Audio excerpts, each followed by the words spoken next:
एक वन में चतुर्दंत नाम का महाकाय हाथी रहता था। वह अपने हाथी दल का मुखिया था। बरसों तक सूखा पड़ने के कारण वहां के सब झील, तलैया, ताल सूख गए और वृक्ष मुरझा गए।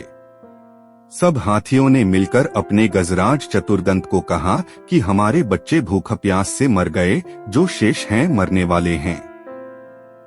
इसलिए जल्दी ही किसी बड़े तालाब की खोज की जाए। बहुत देर सोचने के बाद चतुर्दंत ने कहा, मुझे एक तालाब याद आया है।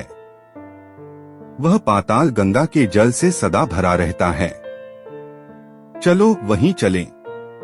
5 रात की लंबी यात्रा के बाद सब हाथी वहां पहुंचे। तालाब में खूब सारा पानी था। दिन भर पानी में खेलने के बाद हाथियों का दल शाम को बाहर निकला। तालाब के चारों ओर खरगोशों के अनगिनत बिल थे। उन बिलों से जमीन पोली हो गई थी। हाथियों के पैरों से वे सब बिल टूट फूट गए। बहुत से खरगोश भी हाथियों के पैरों से कुचले गए। किसी की गर्दन टूट गई, किसी का पैर टूट गया, बहुत से मर भी गए। हाथियों के वापस चले जाने के बाद उन बिलों में रहने वाले क्षतविक्षत लहूलुहान खरगोशों ने मिलकर एक बैठक की। उसमें स्वर्गवासी खरगोशों की स्मृति में दुहक प्रकट किया गया तथा भविष्य के संकट का उपाय सोचा गया। उन्होंने सोचा, आसपास अन्यत्र कहीं जल न होने के कारण ये हाथी अब हर रोज इसी तालाब में आया करेंगे और उनके बिलों को अपने पैरों से रौंदा करेंगे। इस प्रकार 2-4 दिनों में ही सब खरगोशों का वशनाश हो जाएगा। हाथी का स्पर्श ही इतना भयंकर है जितना सांप का सूंघना, राजा का हंसना और मानिनी का मान। इस संकट से बचाने का उपाय सोचते सोचते एक ने सुझाव रखा, हमें अब इस स्थान को छोड़कर अन्य देश में चले जाना चाहिए। यह परित्याग ही सर्वश्रेष्ठ नीति है।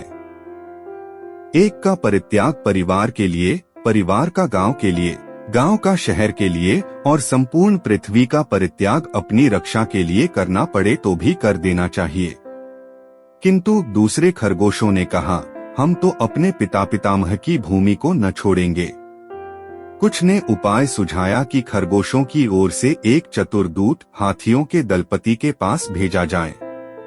वह उससे यह कहे कि चंद्रमा में जो खरगोश बैठा है उसने हाथियों को इस तालाब में आने से मना किया है। संभव है चंद्रमा स्थित खरगोश की बात को वह मान जाए।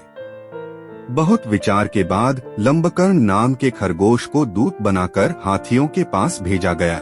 लंबकर्ण भी तालाब के रास्ते में एक ऊंचे टीले पर बैठ गया और जब हाथियों का झुंड वहां आया तो वह बोला, यह तालाब चांद का अपना तालाब है, यह मत आया करो।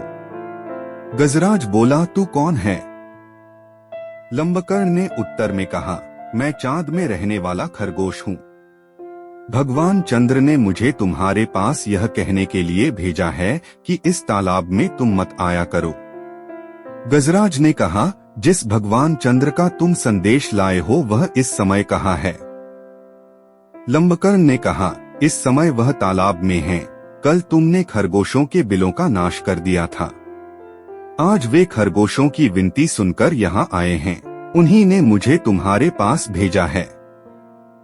गजराज ने कहा, ऐसा ही है तो मुझे उनके दर्शन करा दो, मैं उन्हें प्रणाम करके वापस चला जाऊंगा। लंबकर्ण अकेले गजराज को लेकर तालाब के किनारे पर ले गया। तालाब में चांद की छाया पड़ रही थी। गजराज ने उसे ही चांद समझकर प्रणाम किया और लौट पड़ा।